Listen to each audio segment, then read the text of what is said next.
काही त्याच्यात दुबार तिबार मतदार असतील, फ्रॉड्युलंट मतदार असतील, काही अशा खोल्या होत्या 10 बाय 10च्या, तिथे 50 लोक, 48 लोक, एका दुकानावर काही मतदार नोंदवलेले होते. हा सगळा घोळ मी आपल्यासमोर आणला, जनतेसमोर आणला. अर्थात सगळेच विरोधी पक्ष ह्या घोळाबद्दल बोलत आलेले आहेत. मला वाटतं काही दिवसांपूर्वी लोकसभेत जे विरोधी पक्ष नेते आहेत राहुल गांधीजी यांनी देखील हरियाणामध्ये काय झालं हे लोकांसमोर आणलं. पण हे सगळे जे आम्ही करत आहोत, म्हणजे आता बिहारचा पण अभ्यास होईल, तिथे काही लोकांनी हे पण दाखवलेलं आहे की जेवढी मतं पोल झाली त्याच्यापेक्षा जास्ती मतं मोजली गेली वगैरे. हा सगळा जो गोंधळ आहे किंवा ही वोट चोरी जी आहे ही लोकांसमोर आणत असताना एका अर्थी ही अकॅडमिक एक्सरसाइज झाली, कारण निवडणुका होऊन गेलेल्या आहेत, सत्ता त्यांनी प्राप्त केलेली आहे, कुठच्याही मार्गाने असो पण त्यांनी प्राप्त केलेली, आमच्या डोक्यावर सरकार बसवलेली आहेत. पण हे सगळं होत असताना आपल्याला आठवत असेल आमचा मोर्चा देखील आम्ही काढला होता, कारण 1 जुलै 2025 ही यादी ग्राह्य धरलेली आहे सगळ्याच महानगरपालिकेच्या यादीसाठी. एकतर म्हणजे जुलै ते आत्तापर्यंत जे 18 वर्षाचे मतदार आहेत, फर्स्ट टाइम वोटर्स असतील, त्यांना अधिकार तर मिळणारच नाही, ही वेगळी गोष्ट. 1 जुलै 2025 पर्यंत जी राज्य निवडणूक आयोगाने महानगरपालिकेसाठी मास्टर लिस्ट दिलेली आहे, त्याच्यात जो सगळा घोळ झालेला आहे, गोंधळ जो आहे, घोळापेक्षा गोंधळ घातलेला आहे किंवा चोरी केलेली आहे, त्याचा अभ्यास एका बाजूने चालू आहे. मला वाटतं पुढच्या 7-8 दिवसांमध्ये आम्ही पक्ष म्हणून मुंबईत जे काय आहे ते आपल्यासमोर ते प्रकरण आणू. पण अजून एक सगळ्यात महत्त्वाची गोष्ट म्हणजे ही जेव्हा एक बाजूला अकॅडमिक एक्सरसाइज चालू असते, ॲक्टिव्हली पुढच्या निवडणुकीसाठी आम्ही सगळेच विरोधी पक्ष म्हणून जेव्हा काम करत असतो, तेव्हा साधी गोष्ट म्हणजे जी प्रारूप यादी आलेली आहे काल, ड्राफ्ट रोल, ती पहिलं तर आपल्याला आठवत असेल 7 तारखेला येणार होती, 7 नोव्हेंबरला. मग सांगितलं गेलं की नाही आता 14 तारखेला येणार, येणार येणार येणार, ती परत त्या दिवशी सांगितलं नाही आता 20 तारखेला येणार. आणि एकंदर प्रश्न हाच होता आम्हाला की थांबलेत नेमके कशासाठी. बिहारच्या निवडणुकीसाठी थांबलेत, जेणेकरून तिकडचे काही दुबार मतदार जे दिल्ली, महाराष्ट्र, हरियाणा, जिथून जिथून बिहारमध्ये नेले होते भाजपने, ते इथे हलवण्यासाठी थांबलेले आहेत, की जो एकंदर त्यांच्याकडे दुबार तिबार मतदारांचा किंवा हे जे घरात 100 मतदार, 1000 मतदार दाखवलेले आहेत, शौचालयावर मतदार दाखवले, रजिस्टर केले घर म्हणून, नवी मुंबई आयुक्तांच्या घरी 105 मतदार दाखवले होते, हे सगळे गोंधळ क्लीन करायला ह्यांनी एवढा वेळ घेतला का, हा मी विचार करत होतो. पण काल जेव्हा ह्या मतदार याद्या यायला सुरुवात झाली, पहिली गोष्ट म्हणजे काल सकाळी या आलेल्या नव्हत्या, दुपारपर्यंत आले, संध्याकाळ झाली मतदार येण्यासाठी. ती यादी आल्यानंतर आपल्याला आठवत असेल, जर आपण आत्ता पण जाऊन पाहिलं तर एक सुद्धा यादी ही मशीन रिडेबल नाही आहे. खरं तर तसं यादी आपण पाहायला गेली तर आत्ता मी माझ्या नावाचं सर्च करून पाहिलं, त्याच्यात एवढे डिटेल्स मागितलेत त्यांनी की तुम्ही कुठे राहता हे तुम्हाला कसं कळणार आणि कुठच्या यादीत आहे, हा तर एक गोंधळ आहे. साधारणपणे 1 ते 50,000 वगैरे अशी त्यांनी यादी दिलेली आहे. पण काल जे दिसून आलं आणि जो आत्ता आम्ही अभ्यास सुरू केलेला आहे तो एवढा भयानक आहे, जे मी आधीपासून सांगत आलेलो आहे की निवडणूक आयोग हे सत्ताधाऱ्यांच्या कार्यालयात बसून काम करतं, हे आज दिसायला लागलेलं आहे. ह्यांना वॉर्ड कापणं जमलं नाही, ह्यांना वॉर्ड बाउंड्रीज बदलणं जमलं नाही, तर ह्यांनी अक्षरशः याद्यांच्या याद्या उचललेल्या आहेत आणि दुसऱ्या यादीमध्ये टाकलेल्या आहेत. काही उदाहरणांचा आम्ही अभ्यास केलेला आहे, तो तुमच्यासमोर आणूच. पण आज मी 29 महानगरपालिकेच्या क्षेत्रांमध्ये जे कोणी रहिवासी आहेत, जे कोणी नागरिक आहेत, त्यांना आवाहन करत आहे की खास करून तुम्ही तुमचं नाव आहे की नाही आणि तुमच्या घराच्या पत्त्यावर दुसऱ्यांचं कोणाचं नाव लिहिलं आहे का ह्याचा अभ्यास करणं गरजेचं आहे. काल प्रारूप यादी आली, ही तसं नागरिकांना तसं कुठेही माहिती नाही. राजकीय पक्ष म्हणून जे आम्ही अभ्यास करतोय आम्हाला पण ते कठीण गेलेलं आहे. जी समरी दिलेली आहे ती समरी एवढी भयानक आहे, तुमची बिल्डिंग त्याच्यात आहे की नाही हे तुम्हाला कळणारच नाही. आणि तिसरी गोष्ट म्हणजे माझं त्या यादीत नाव आहे की नाही हे मी जाऊन शोधायचं तरी कुठे नागरिक म्हणून. एवढं सगळं ते कठीण करून ठेवले, किचकट करून ठेवलेलं आहे. आम्ही 3-4 उदाहरणं तुमच्या समोर आणतो, कारण ह्याचा अभ्यास आम्ही लगेच केला. काल रात्रभर बसून आमच्या पूर्ण टीमने हा अभ्यास त्वरित केलेला आहे. पुढच्या 2-3 दिवसांमध्ये अजून काही गोष्टी तुमच्यासमोर आणू ज्या धक्कादायक आहेत, त्याच्यावर आमचा अभ्यास सुरू आहे. आणि हे ऐकल्यानंतर तुम्ही ठरवा की अशी निवडणूक जी गेम सेट मॅच केलेली आहे, मग तुम्ही आम्हाला मतदानाला तरी कशाला बोलवता. तुमच्याच कार्यकर्त्यांमध्ये मतदान घ्या आणि इलेक्शनच्या ऐवजी सिलेक्शन बोलून टाका ना. पण अशी जी मतदार यादी आणि गोंधळ बोलणार नाही, पण चोरी जी तुम्ही करत आहात, मुंबई जिंकण्यासाठी असेल, पुणे जिंकण्यासाठी असेल, ठाणे जिंकण्यासाठी असेल, देशाची सत्ता काबीज केल्यानंतर देखील तुमचा जीव चीटिंग करून, वोट चोरी करून शहरं आमची महाराष्ट्राची जिंकायची ते लुटायची आहेत, ती अशा प्रकारे जर असेल तर निवडणुकीला सामान्य माणसांनी, जनतेने जायचं कसं, इतर पक्षांनी जायचं कसं, हा प्रयत्न आहे. आम्ही प्रयत्न हा मोडून काढूच. आम्ही ऑब्जेक्शन तर टाकणार आहोत, कारण साहजिक आहे तुमचा पुढचा प्रश्न असेल की तुम्ही ऑब्जेक्शन घेणार का, पुढचं पाऊल काय. ऑब्जेक्शन टाकू, पण ऑब्जेक्शन टाकल्यानंतर निवडणूक आयोग खरोखर त्याच्यावर काही करणार आहे का, हे उत्तर भाजपकडून नाही तर निवडणूक आयोगाकडून अपेक्षित आहे. मी विनंती करीन आमचे पक्षाचे सचिव सूरज चव्हाण यांना की ज्या 2-3 याद्यांवर आम्ही अभ्यास केलेला आहे आणि जो घोळ झालेला आहे किंवा गोंधळ घातला आहे, निवडणूक आयोगाने, भाजपच्या निवडणूक आयोगाने तो लोकांसमोर आणावा. जय महाराष्ट्र. सर्वप्रथम जसं आदित्य साहेबांनी सांगितलं, महाराष्ट्र निवडणूक आयोगाने प्रारूप मतदार यादी जाहीर केल्यानंतर अवघे 7 दिवस नागरिकांसाठी सजेशन ऑब्जेक्शनसाठी दिलेले आहेत आणि आपल्या पक्षाला देखील अवघे 7 दिवस ह्या सजेशन ऑब्जेक्शनसाठी दिलेले आहेत. आता हे सजेशन ऑब्जेक्शन करत असताना ज्या याद्या दिल्या आहेत, ह्या याद्यांमध्ये जी यादीच्या सुरुवातीला समरी दिली आहे, अगदी बारीक अक्षरात 20-20 ते 25-25 पानांची समरी आहे. बरं, ही समरी असताना ही समरी कशी आहे, तर विधानसभेच्या यादीचा भाग क्रमांक त्यात दिलेला आहे. विधानसभेच्या यादीचा भाग क्रमांक. आता विधानसभेला माझं नाव कुठल्या मतदार यादीत होतं हे आज त्या नागरिकाला लक्षात असणं शक्य आहे का, तर निश्चितपणे नाही. म्हणजे त्या नागरिकांनी विधानसभेचा यादीचा भाग क्रमांक आठवायचा आणि आपण कुठल्या प्रभागात आहोत ते बघायचं आणि मग त्या प्रभागाची यादी शोधायची आणि मग त्या प्रभागात आपलं नाव आलं की नाही बघायचं. आम्ही काही थोडेसे ज्या काही मोठे घोळ, म्हणजे काल यादी निघाल्यानंतर आम्हाला प्रत्येक प्रभागातनं आमच्या पदाधिकाऱ्यांचे फोन आले, ते सचिन पडवळ नगरसेवकांचे फोन आले, आमच्या विभाग प्रमुखांचे फोन आले, आमचे घाटकोपर विभागांचे फोन आले की आमच्या प्रभागामध्ये 22च्या प्रभागातल्या 3-3 याद्या आल्या आहेत, आमच्या प्रभागाला 2 याद्या दुसऱ्या याद्या गेल्या आहेत. आता एक यादी म्हणजे 1200 ते 1300 मतदार, 1200 मतदार आपण पकडूया. म्हणजे जर 2-2 हजार 3-3 हजार जर नव्याने मतदार ॲड झाले असतील 22च्या मतदारसंघातील किंवा आपल्या मतदारसंघातील, अशा 1-2 याद्या दुसऱ्या बाजूला गेल्या असतील तर किती मोठा घोळ झाला असेल आणि तो मतदार नक्की मतदान कोणाला करणार आणि मतदान केल्यावर त्याचा नगरसेवक कोण, हा या ठिकाणी प्रश्न उभा राहिलेला आहे. आपण जर बघितलं तर वॉर्ड क्रमांक 12 म्हणजे माघाटणे विधानसभेमध्ये वॉर्ड क्रमांक 12 ह्यामध्ये त्यांनी यादीचा भाग क्रमांक 147 माघाटणे विधानसभेतली वॉर्ड क्रमांक 12 मध्ये अख्खी यादी त्यांनी सुरुवातीला समरीमध्ये दिलेली आहे. समरीमध्ये अख्ख्या यादी सगळे सेक्शन टाकलेले आहेत, जवळजवळ 34 का 35 सेक्शन आहेत. परंतु मागे त्या ह्याच्यात फक्त 11च मतदारांचे नाव आहेत. म्हणजे विधानसभेच्या 147 जे काय 1200 मतदार असतील, परंतु या वॉर्डमध्ये फक्त 11 मतदार आलेले आहेत 12मध्ये. पण त्यांची नावं आम्ही अधिक चौकशी अधिक खोलात गेलो, आमच्या पदाधिकाऱ्यांनी तिथले बघितलं तर त्यांची नावं आम्हाला प्रभाग क्रमांक 11 मध्ये मिळाली, वॉर्ड नंबर 11 मध्ये मिळाली. सामान्य माणसालाही कशी मिळणार.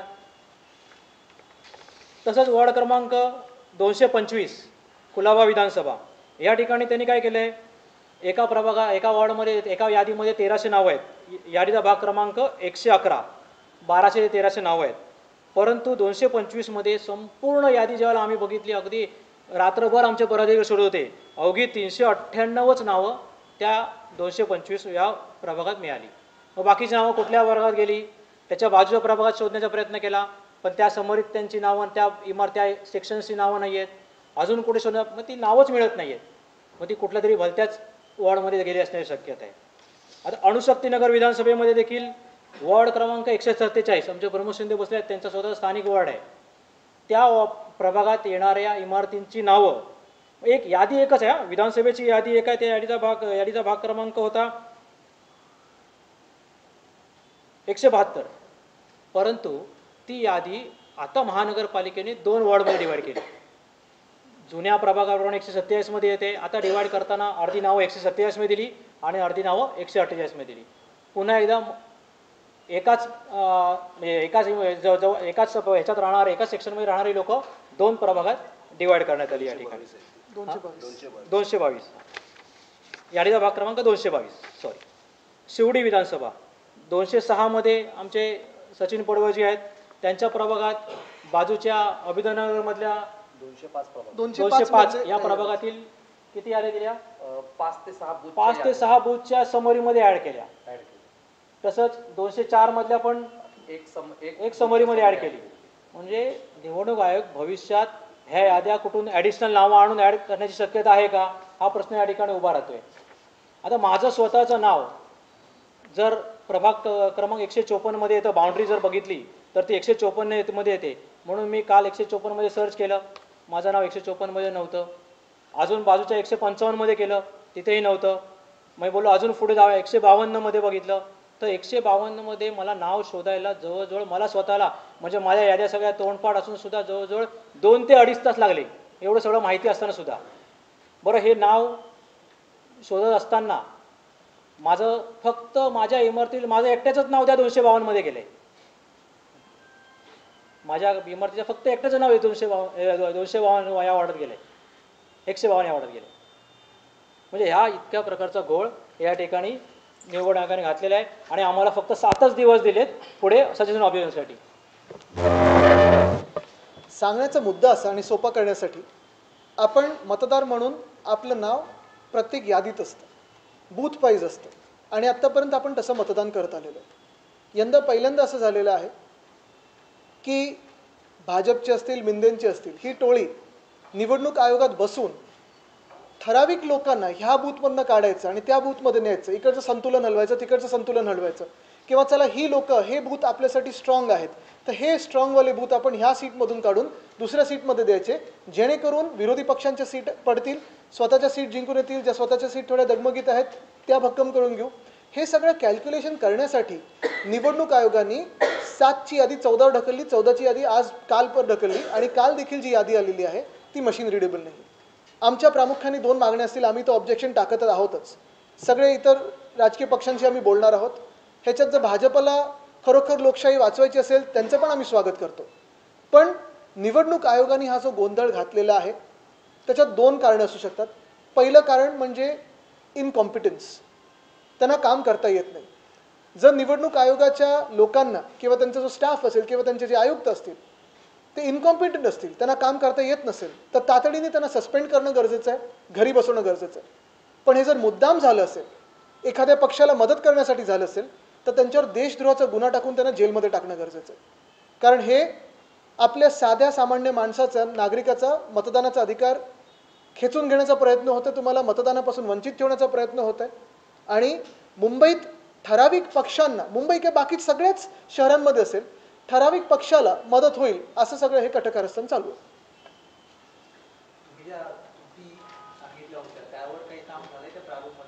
ते चालू आहे. बरं, आता त्याच्यावर पण दुबार तिबार नावांमध्ये तुम्ही जर यादी बघाल, आम्ही मगाशी हसायला लागलो, ही यादी आहे ना, कुठे दिलं ते, हे आता ह्याच्यात 2 स्टार टाकलेले जे आहेत, कुठे गेले ते, हा एक आहे, हे सगळे जे 2 स्टारवाले आहेत, नाही दुबार नाही लिहिलं त्याच्यात. आता तुम्हाला बघतो, हे एक आहे शिवराम सुधीर सावंत, 2 स्टार लिहिले, संभाव्य दुबार मतदार. हा, इथे अजून एक आहे हसीनुद्दीन इम्रान अन्सारी, 2 स्टार आहेत, संभाव्य दुबार मतदार. म्हणजे त्यांना वाटत असेल ह्याच समाज किंवा त्याच समाज, मुद्दामून मी दोन्ही समाजांचं बोललो, दोन्ही मुंबईकर आहेत असावेत असा माझा समज आहे. पण जर निवडणूक आयोगाला एकतर यादी बनवता येत नाही, दुसरं म्हणजे सगळं त्यांच्याकडे जे काही स्टाफ आहे काम करत असताना स्वतः बोलत असतील हे संभाव्य दुबार आहेत, मग तुम्ही नेमकं तिथे बसून ते ऑफिसमध्ये करता काय, पगार कशासाठी घेता? जर हे मुद्दाम केलं असेल तर त्यावर थेट देशद्रोहाचा खटला टाका. या आधी आपण अजून कशाचा टाकायला या पाहिजे? आधी आपण जर पाहिलं तर पंजाब आणि दिल्लीमध्ये एका निवडणूक अधिकाऱ्याचा व्हिडिओ व्हायरल झाला होता, तो सीसीटीव्हीकडे पाहिला, त्याच्यावरही अद्याप त्या प्रकारची कारवाई झाली नाही. तुम्हाला वाटतं का त्याची ही मागणी तरी मानली जाईल? देशहितासाठी ही मागणी मान्य असायला पाहिजे. जर खरोखर भाजप पण स्वच्छ हात असतील त्यांचे, कारण मध्ये ते पण त्यांनी पण मान्य केलं होतं ना की दुबार तिबार नावं आहेत, त्यांनी तर वाचून दाखवलेलं, मी जसं वरळीचं प्रेझेंटेशन केलं तसं. म्हणजे ते पण मान्य करतात. मग ते पण पप्पू झाले की गप्पू झाले सांगायला पाहिजे त्यांनी. आदित्यजी, तुम्ही म्हटलात की हरकती सूचना तुम्ही नोंदवणार आहात. 7 दिवसांचा अवधी आहे, मात्र अनेकांकडून माहिती अशी मिळते की 7 लाखांपेक्षा कदाचित जास्त पानं आहेत. हो. आणि जसं आता रेड्डींनी सांगितलं की त्यांना अभ्यास करायला आम्हाला बराचसा वेळ लागतो. ही जी हरकती सूचनांचा कालावधी ठरवून दिलेला असतो तो वाढवून मिळावा, त्याकरता तो वाढवून मिळायलाच पाहिजे. आम्ही उद्याकडे हे सगळं याचं संकलन करून पूर्ण गाडी भरून तिथे आम्ही सगळे हे डॉक्युमेंट्स देणार आहोत. इतर पण पक्ष जे आमच्या टचमध्ये आहेत, जे विरोधी पक्ष आपण त्यांना बोलतो, पण साधारणपणे आमच्या महाविकास आघाडीतले असतील किंवा इतर जे पक्ष आहेत, मग मनसे आहे, सगळेच आहेत, ह्याच्यावर काम करत आहेत. भाजपने कदाचित काम केलंच असेल कारण त्यांनीच हे घुसवलेले असतील, त्यांना पण माहिती असेल. मुद्दा हाच येतो की ऑब्जेक्शन घेण्यासाठी 7 दिवस पुरेसे आहेत का? हे अभ्यास करण्यासाठी 7 दिवस पुरेसे आहेत का? आता आम्ही काल रात्रभर जागून हे सगळं केलेलं आहे. कॉफीचा पुरवठा जर इलेक्शन आयोग करत असेल तर आम्ही अजून काही दिवस रात्रभर जागू करू. पण 7 दिवस हे सगळं केल्यानंतर पुढचा टप्पा हा येतो की जेव्हा फायनल लिस्ट येईल त्याच्यात पण जर गोंधळ असला तर मग निवडणूक आयोग काय काम करणार? मागणी म्हणजे आहेच आमची की वाढवून द्याच, पण दुसरं म्हणजे मशीन रिडेबल द्या ना. आणि थोडी एवढी किचकट करण्यापेक्षा प्रक्रिया सोपी करून द्या. माझं नाव जर टाईप होत असेल किंवा इपिक नंबर टाईप होत असेल तर मला माझं मतदार कुठे आहे, मतदान कुठे आहे कळू द्या. जाणीवपूर्वक आधुनिक तंत्रज्ञानाचा वापर केला जात नाही किंवा चोरी पकडली जाईल, चोरी पकडली जाईल म्हणून कुठेही मशीन रिडेबल हे ठेवत नाही. एका घरात 38 नावं अजूनही तशीच आहेत. आम्ही तर ऑब्जेक्शन घेतोय आता सगळीकडे. आता आम्ही अजून मुंबईभरात शोधलेले आहेत, ते लवकरच पुढच्या 7 दिवसात तुमच्या समोर येईल. 2017 मध्ये 91 लाखच्या आसपास मतदान होते, आता ते 1,04,00,000च्या आसपास गेले.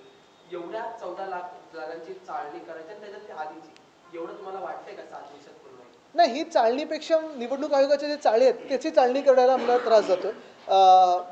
परत परत तुम्हाला हेच सांगेन मी की घाबरताय कशाला तुम्ही, यादीत घोळ घातलाय कशासाठी तुम्ही.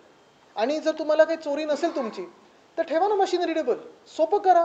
तुमचं तर नाव जाऊन सर्च करा बघा BMCच्या वेबसाईटवर, प्रयत्न करा, होणार नाही ते.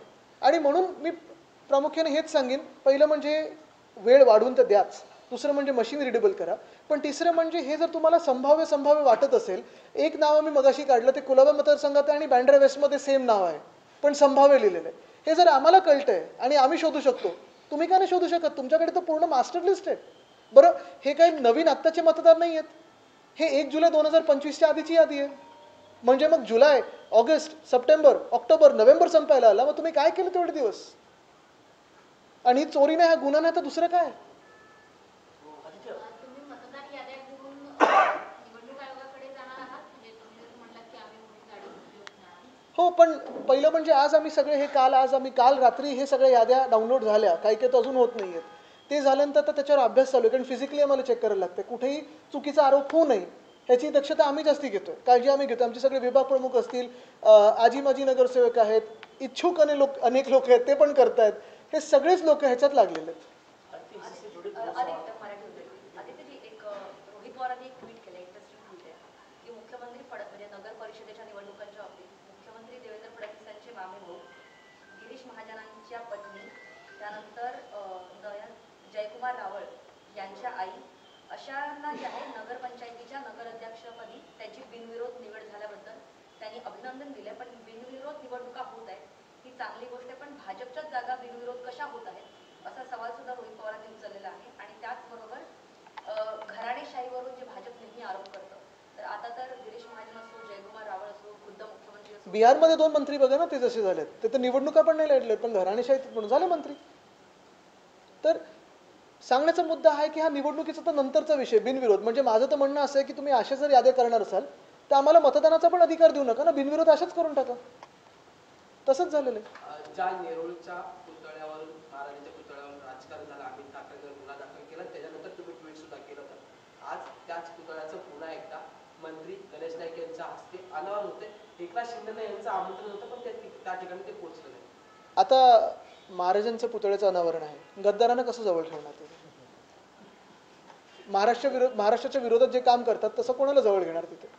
पण दुसरी गोष्ट म्हणजे जर आमच्याच राज्यामध्ये आमच्याच राजाचं पुतळ्याचं अनावरण करणं गुन्हा असेल, जे अमितवर गुन्हा टाकलेला आहे, मग हे कोणासाठी राज्य चालले, कशासाठी राज्य चालले? आणि तसं जर पाहिलं गेलं तर जेव्हा आपण बोलतो हे रयतेचं राज्य आहे, जनतेचं राज्य आहे, आज तुम्ही बघा जे पालघर साधू हत्याकांड जो झाला ते आम्हाला बदनाम करण्याचा प्रयत्न केला, आमच्या सरकारला बदनाम करण्याचा प्रयत्न केला, त्याच काशीनाथनं घेतलं होतं नाही भाजपने. आणि मग सगळी बोंबाबोंब झाल्यानंतर, म्हणजे एकतर हिंदुत्व यांचं खोटं आहे आणि बोंबाबोंब झाल्यानंतर स्थगिती दिली. म्हणजे एकतर त्यांचा हात होता आणि तरी तुम्ही घेतलं, आणि हात नव्हता म्हणून तुम्ही स्थगिती दिली. नेमकं काय हे भाजपने स्पष्टीकरण द्यावं. दुसरी गोष्ट म्हणजे तसं पाहायला गेलं तर शेतकऱ्यांना अजून कुठेही मदत मिळालेली नाही आहे, महिलांवर अत्याचार वाढत चाललेले आहेत. आणि हे सगळं एका बाजूला होत असताना, लोक हैराण असताना, त्रस्त असताना, हा गोंधळ आहे ना ह्याच्यासाठी घालायला लागतोय, कारण नाहीतर जिंकणं येणं शक्य नाही आहे. एकीकडे मतदार यादीतला गोळ वगैरे तुम्ही समोर आणतात आहात, मात्र दुसरीकडे महाविकास आघाडीमधली अंतर्गत लढाई आपण कशी जिंकणार आहात? कारण काँग्रेसने आहे की शिवसेना उद्धव ठाकरेंनी जर राज ठाकरेंची मनसेची साथ सोडली तर अटी शर्तींसह आपण पुन्हा एकदा बघा त्यांना आत्ता काय आहे ना की पहिला प्रश्न म्हणजे हे सरकारमध्ये कोण आहेत कोण नाही आहेत, कारण कोणीतरी रडायला गेले होते दिल्लीला, कोणीतरी जाते गावी. हे सगळे महायुतीतला विषय हा मला वेगळा ठेवायचा आहे. महाविकास आघाडीचा पण आता मी विषय पुढे घेणार नाही, कारण महाविकास आघाडी असो किंवा विरोधी पक्ष म्हणून असो किंवा युती काय कशी होईल हा विषय सगळ्यात फार नंतरचा आहे. पहिला मला वाटतं पुढचे 7 दिवस आपण सगळ्यांनी मिळून, कारण हे प्रत्येकाच्या हिताचं आहे. कोण अपक्ष लढत असेल, कोण सत्ताधारी पक्षातून लढत असेल, आम्ही म्हणून विरोधी पक्ष म्हणून लढत असू, पण हेच जर मतदार यादीतच घोळ असेल तर कुठची युती आणि कुठची आघाडी काहीच करण्याला अर्थ नाही आहे. पण काँग्रेसने जो स्वबळाचा नारा दिलेला आहे त्यांचं म्हणणं असं आहे की मनसेची साथ अजून मी तरी ऐकलं नाही. आता मला नुसतं निवडणूक आयोगाचं कानावर येतंय, त्यांची शांतता माझ्या कानावर येते. आणि कदाचित आता भाजपकडून एक आवाज जो सतत निवडणूक आयोगासाठी येतो तो संध्याकाळपर्यंत येईल. पण सगळ्या विरोधकांना एकत्र करण्यासाठी तुमचा पक्ष पुढाकार घेणार आहे. बघा मी आत्ता जे संभाव्य आहे दुबार तिबार त्याच्यावर बोलून पक्षावर बोलणार नाही. एक वेगळं राजकारण मी वेगळ्या कुठच्याही विषयावर मी वेगळ्या कुठच्याही वेगळ्या ऐका एक मिनिट ऐका हा महत्त्वाचा जरी प्रश्न असला तरी हा प्रश्न हा कायदा सुव्यवस्थेचा पण तेवढाच प्रश्न आहे. रेल्वे पोलीस काय करत होती ते खरोखर तसं झालं का, कारण ती व्यक्ती पण मराठीच होती. हा मराठी अमराठी वादने जो भाजप निर्माण करण्याचा प्रयत्न करत आहे, मुळात हा एक जरी महत्त्वाचा प्रश्न असला तरी पुन्हा एकदा मी ह्या प्रश्नावर तुम्हाला आणीन, कारण तो कायदा सुव्यवस्थेचा प्रश्न जो आत्ता मी घेतला महिलांचा सुरक्षेचा असेल किंवा हा सुरक्षेचा असेल. आता मध्यंतरी ते 2 ट्रेन घासून मध्ये जी लोक चिरडली गेली त्याच्यावर कुठे काय रेल्वे मंत्रालयाकडून आलेलं. तर आज परत तुम्हाला मी वेगळ्या कुठच्याही विषयाकडे न वळवता मतदार यादीच्याच विषयावर वळवीन, कारण मला वाटतं लोक जी बघत आहेत 29 महानगरपालिकेमध्ये त्यांनी त्यांच्या घराचं नाव त्याच्यावर किती लोक चढवलेली आहेत निवडणूक आयोगाने, त्यांचं नाव स्वतःचं आहे का, परिवाराचं नाव आहे का, किती ठिकाणी आहे, इपिक नंबर घेतलाय का, त्यांचा फोटो ढापलाय का, त्यांच्या कार्डवर ब्राझील, पेरू, चिली, ऑस्ट्रेलिया, जपान इकडच्या कुठच्या लोकांचे फोटो आहेत का, कारण ब्राझिलियन जनता पार्टी नाही सॉरी काय ते भारतीय जनता पार्टीने ब्राझीलचा फोटो वापरला होता. सर, मुंबईच्या उपनगरामध्ये पण एक असा व्हिडिओ सोशल मीडियावरती व्हायरल होतोय की मुंबईच्या उपनगर अंधेरीमध्ये सुद्धा एका इमारतीमध्ये म्हणजे हो शेकडो फ्लशमध्ये सापडले गेले, मतदारांच्या स्लिप सापडले गेले आणि आता तर बोलतात व्हीव्हीपॅटच लागू नहीं है. आज जो वोटर लिस्ट को लेकर आपने जो एक्सप्लेन किया, पहले तो एक सवाल ये होगा कि हिंदी में आप एक्सप्लेन करते होगा. दूसरा सवाल उसी से जुड़ा कि जो वोटर लिस्ट को लेकर आपने सवाल खड़े किए, चुनाव आयोग ने हाल ही में एक प्रेस कॉन्फ्रेंस की थी, उन्होंने कहा कि विपक्ष की तरफ से जितने भी मुद्दे हमें दिए गए उसके लिए हमने नेशनल चुनाव आयोग से समय मांगा है, उसको लेकर हमें कोई समय मिला नहीं है. आपने जितने भी डबल वोटर लिस्ट बाकी सारी चीजें कही उसको लेकर उनका एक जवाब ऑलरेडी पहले से तैयार है, तो आप क्या कहें? पिछले कई दिनों से महाराष्ट्र में विपक्ष वोट चोरी के बारे में बहुत सारी बातें लोगों के सामने ला रहा है. ये सिर्फ बातें नहीं, हवा में बातें नहीं, सत्य जो है वो हम लोगों के सामने ला रहे हैं. हम सत्यमेव जयते में विश्वास रखते हैं, सत्तामेव जयते में नहीं. लेकिन भाजपा की तरफ से अगर आप देखें तो सारे जो हम सवाल, सारे जो प्रश्न हम चुनाव आयोग को पूछते हैं उत्तर आता है भाजपा से. भाजपा के प्रवक्ता आके जवाब देते हैं. और ये क्या इक्वेशन है हम अभी तक समझ नहीं पाए. अभी तक हम ये मानते आए थे कि चुनाव आयोग ये न्यूट्रल एजेंसी है. ऐसे भी दिन थे TN सेशन साहब के जो एक न्यूट्रल एजेंसी करके काम करते थे. लेकिन आज अगर आप देखें तो भाजपा के दफ्तर से ही, भाजपा के कार्यालय से ही चुनाव आयोग का काम चलता है. पिछले कई दिनों में आपने देखा होगा हमने जो मोर्चा निकाला था या चुनाव आयोग को जाके मिलके भी आए थे, फिर वो राज्य चुनाव आयोग हो या फिर उनके नीचे के जो सारे लोग अभी महापालिका में काम कर रहे हैं, मुंबई हो, पुणे हो, ठाणा हो, नागपुर, नासिक, लगभग 29 महानगर पालिका भी शायद जनवरी में ये सोच रहे हैं कि हम चुनाव उसमें लागू करें. लेकिन ये सारी जो बातें हैं डबल वोटर्स की हो, ट्रिपल वोटर्स की हो, 10 बाय 10 की खोली में 50 लोगों के हो रजिस्ट्रेशन की, या किसी दुकान पे किसी का रजिस्ट्रेशन हुआ होगा, नवी मुंबई में तो किसी एक सुलभ शौचालय पे भी 5-6 लोगों का रजिस्ट्रेशन वोटर करके हुआ है. वहाँ के म्यूनिसिपल कमिश्नर के घर के नाम पे ऑफिशियल बंगलों पे 105 लोगों का रजिस्ट्रेशन हुआ था. ये सारी बातों पे हमने तो ऑब्जेक्शन लिए हैं. लेकिन अगर आप ही हमें बता रहे हैं कि केंद्र का चुनाव आयोग राज्य की चुनाव आयोग को समय नहीं दे रहा है, तो फिर आम जनता जाएगा. आज ये पत्रकार परिषद मैंने इसलिए बुलाई है कि आपके माध्यम से मैं सारी जनता को आह्वान देना चाहता हूँ, एक विनती करना चाहता हूँ कि आपके खुद के नाम ढूंढो इस लिस्ट में है कि नहीं. पहली बात तो ये है कि आप इस वोटर लिस्ट में आए हो कि नहीं, ये पहली बात है. दूसरा, आप ही का फोटो, आप ही के डिटेल सही है कि किसी ब्राज़ील के मॉडल के फोटो आपके नाम पे चिपकाए गए, ये भी देखो। तीसरी बात, आपके जो घर के एड्रेस है उस पे कितने लोग हैं, क्या सही लोग हैं, गलत लोग हैं, जान पहचान के लोग हैं कि दूसरे लोग लाए हैं, ये भी एक बात देख लो। लेकिन कल शाम को जो लिस्ट, वोटर लिस्ट आई थी, ये हर एक बूथ की लिस्ट आती है, ऐसी होती है लिस्ट। इसमें हमने देखा है कि बहुत सारे वार्ड्स में अदला बदली हुई। जो वार्ड नंबर 12 में होने चाहिए उन्हें दिखा है वार्ड नंबर 11 में।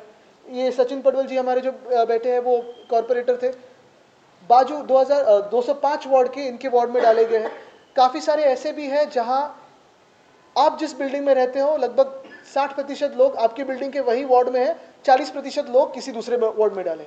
अच्छा, इतनी ये जो प्रोसेस है, जो पूरी प्रक्रिया है खुद का नाम ढूंढने की, इतनी जटिल करके रखी है इन्होंने कि अगर आप ऑनलाइन भी जाएं तो उसमें आप ढूंढ नहीं पाओगे आपका खुद का नाम। तो फिर अगर एक आम नागरिक के तौर पे मैं अपना मतदान का अधिकार पूरा एक्सरसाइज करना चाहता हूँ, मैं जाके कैसे ढूंढूं कि मेरा नाम कौन सी लिस्ट में है? मशीन रीडेबल लिस्ट लाई नहीं है, ऑनलाइन ढूंढना हो तो जटिल प्रक्रिया है। मैं अगर किसी पार्टी का नहीं हूँ, पार्टी को ही अगर ये सब कठिन लग रहा है तो आम मतदार क्या करेगा, आम मतदाता क्या करेगा? तो इसलिए मैं आज ये आवाज़ उठाने के लिए आया हूँ कि ये पहली तो लिस्ट दुरुस्त हो। जो ये पूरा, मैं कहूँगा नहीं कि ये कन्फ्यूजन है, ये क्राइम है जो चुनाव आयोग ने किया है, और ये क्राइम बहुत सोच समझ के किया है। पहले ये लिस्ट, वोटर लिस्ट जो ड्राफ्ट रोल आता है वो 7 तारीख को आने वाला था, वो 14 तारीख को आने वाला था, फिर 14 को कहा गया नहीं 20 तारीख को आएगा। कल रात तक ये लिस्ट डाउनलोडेबल नहीं थी।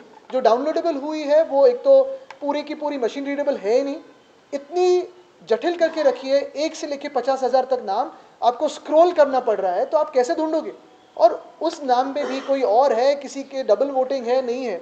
खुद कहते हैं कि ये संभाव्य दोबार मतदार है। अगर चुनाव आयोग को खुद की लिस्ट के बारे में नहीं पता होगा तो वो काम क्या करते हैं, कौन सी सैलरी लेते हैं और क्यों काम करते हैं? और मेरा तो ये साफ आरोप है, मेरा तो ये कहना है, पहले ऑब्जेक्शन का टाइम बढ़ा के दो, दूसरी बात लिस्ट मशीन रीडेबल करके दो, तीसरी बात जो दोबार हो यानी डबल हो, ट्रिपल हो, या बहुत सारे घरों पे 10 से ज़्यादा नाम रजिस्टर्ड हुए हो, वो क्लीन करना आपकी जिम्मेदारी है, चुनाव आयोग की जिम्मेदारी है, आप हाथ ऊपर नहीं कर सकते। और चौथी बात, अगर ये सारा जो मामला है ये गड़बड़ी से हुआ होगा, निकम्मापना से हुआ होगा, तो चुनाव आयोग के सारे लोगों को आज के आज सस्पेंड करो। ये अगर किसी राजकीय कार्यालय में, दफ्तर में बैठ के काम किया होगा, क्योंकि वार्ड इनको काटना नहीं हुआ, वार्ड बाउंड्रीज नहीं बदल सके, तो इन्होंने बराबर डेमोग्राफिक्स चूज करके अपने हिस्से में ये लिया कि ये हमें जीता सकते हैं, यहाँ हमें लीड था, ये हमें यहाँ चाहिए। तो फिर अगर ये सही बात हो तो जो सारे लोग आज चुनाव आयोग में है, इंक्लूडिंग कमिश्नर, उन पे सेडिशन, देशद्रोह का आरोप डालना चाहिए, जेल में डालना चाहिए। एक बिहार चुनाव से जुड़ा हुआ प्रश्न होगा कि बिहार चुनाव के पहले जमकर ऑपोजिशन ने एक साथ एकजुटता दिखाई थी वोट चोरी के मुद्दे पर, लेकिन जब से ये रिजल्ट आए हैं पूरा ऑपोजिशन बिहार चुनाव के नतीजों पर शांत है, तेजस्वी काम चल रहा है। लेकिन अगर आप देखें तो महाराष्ट्र का चुनाव हो, हरियाणा का चुनाव हो, हरियाणा पे राहुल गांधी जी ने तो पूरा प्रेजेंटेशन दिया, मैंने वर्ली पे दिया है, मुंबई और महाराष्ट्र पे हमारा काम चालू है। बिहार का भी ऐसे ही आएगा। ऑलरेडी ट्विटर पे आपने देखना शुरू होगा कि उस पर एनालिसिस शुरू हो गए। लेकिन मैं ये मानता हूँ कि अगर महाराष्ट्र हो, हरियाणा हो, बिहार हो, ये सारी जो हमारी एनालिसिस है एकेडमिक एक्सरसाइज है। आज अभी लाइव क्या है, तो ये सारे 29 जो महानगर पालिका के चुनाव है वो है, और हम अगर ऑब्जेक्शन ले रहे हैं तो चुनाव आयोग का ये कर्तव्य बनता है कि हमें हमारी बात सुने और जो गलत है उसे ठीक करें। आदित्य, जब इलेक्शन कमीशन की जो प्रेस कॉन्फ्रेंस हुई थी वहाँ पर चुनाव आयोग को जो पूछा गया कि डबल लिस्ट के नंबर, वोटर्स के नंबर आपके कितने हैं आपके पास, तो उनके पास वो नंबर्स नहीं थे, और लोकल बॉडी इलेक्शन के 2 दिन पहले हमें नंबर मिल जाएंगे, तो क्या ये डबल वोटर्स? उन्होंने हमें ऐसे जवाब दिया था कि जो डबल वोटर्स है, ट्रिपल वोटर्स है, उनको एक ऑप्शन दिया जाएगा कि आपको किस चुनाव क्षेत्र में वोटिंग करना है। अगर आपको इसी लिस्ट में जैसे मैंने दिखाया जो 2 स्टार वाले हैं उनको संभाव्य दोबार नाम लिखा है, यानी पॉसिबल डबल नेम लिखा है, आपको इसी में पता नहीं कि वो डबल है, ट्रिपल है कि सिंगल है, तो क्या आप बताओगे किसी को कि आपने यहाँ चूज करो या वहां चूज करो? ये तो क्रिमिनलिटी। और ये मैं कहना चाहता हूँ आज दुनिया भर में ये पता हो गया है कि हमारे देश में पिछले 3-4 सालों में फ्री एंड फेयर इलेक्शन होने बंद हुए। अगर आप हरियाणा की बात करें, महाराष्ट्र की बात करें, बिहार की बात करें, तो फ्री एंड फेयर इलेक्शन चुनाव आयोग नहीं करवाता है। पालिका चुनाव को लेकर एक आदित्य खैरे का जो सवाल पूछा गया था वो इसलिए इम्पोर्टेंट हो जाता है क्योंकि इस पूरे मुद्दे में अगर आप देखें तो ये पर्सनल प्रॉब्लम्स होती हैं, कार्यकर्ताओं की अपनी पर्सनल प्रॉब्लम्स होती हैं, उसके बाद उनमें झगड़े होते हैं और कई जगहों पर, जितनी भी जगह पर ये रिपोर्ट हुई है खबरें, बाद में पता चला है कि ये हिंदी मराठी का विषय नहीं था, ये पूरा विषय उनका पर्सनल। कल लेकिन पहले जो दिखाया गया, जो भाजपा की इकोसिस्टम से आया, वो मराठी और गैर मराठी का था, लेकिन ऐसे तो था ही नहीं। तो मैं यही बात कहना चाहता हूँ, ये हर एक की बात होती है कि कैसे हम दिखाएं, और खास करके ऐसे विषयों में थोड़ी सेंसिटिविटी भी होनी ज़रूरी है। मैं नहीं चाहता कि मैं कोई ऐसे बयान दूं कि उस पर कुछ गलत इल्ज़ाम लगे, उस बच्चे पे भी गलत इल्ज़ाम लगे, क्योंकि जो इतनी कदम उठा सकता है तो कुछ ना कुछ उसमें कारण होगा, उसमें विचार विमर्श करके ही पूरे जो एनालिसिस है उसके बाद ही बात कर सकते हैं। नवी मुंबईत आता नुकतं गणेश नाईक यांनी पुतळ्याचं अनावरण केलेलं आहे, पण त्यांनी मान्य केलं की छत्रपती शिवाजी महाराजांच्या पुतळ्याचं अनावरण करायला उशीर झाला, त्यामुळेच अमित ठाकरेंनी हे उत्स्फूर्त पाऊल उचलले, त्यांच्यावरचे गुन्हे मागे घेतले पाहिजेत। आणि मी अभिनंदन करीन गणेश नाईकजींचं, तर खरोखर त्यांनी असं घेतलं, कारण ते काही काही धाडसी पावलं उचलतात ठाण्यात आणि नवी मुंबईत, खरंच। ठीक आहे, हा विषय बाकी कळला सगळ्यांना, पण तुम्ही पण बघा, मी खास करून तुम्हाला सगळ्यांना सांगेन, कारण तुमचं नाव यादीत आलंय की नाही आलं आणि तुमच्या घरातलं बिल्डिंगचं नाव कुठच्या यादीत गेलंय, हे म्हणजे बोगसपणा झाला ना पूर्ण। आणि हे पहिलं आमची प्रेस कॉन्फरन्स आहे, पुढच्या 7 दिवसांमध्ये अजून आम्ही 2-3 घेणार आहोत, जे पूर्ण निवडणूक आयोगाची चिरफाड करू। धन्यवाद, जय हिंद, जय महाराष्ट्र।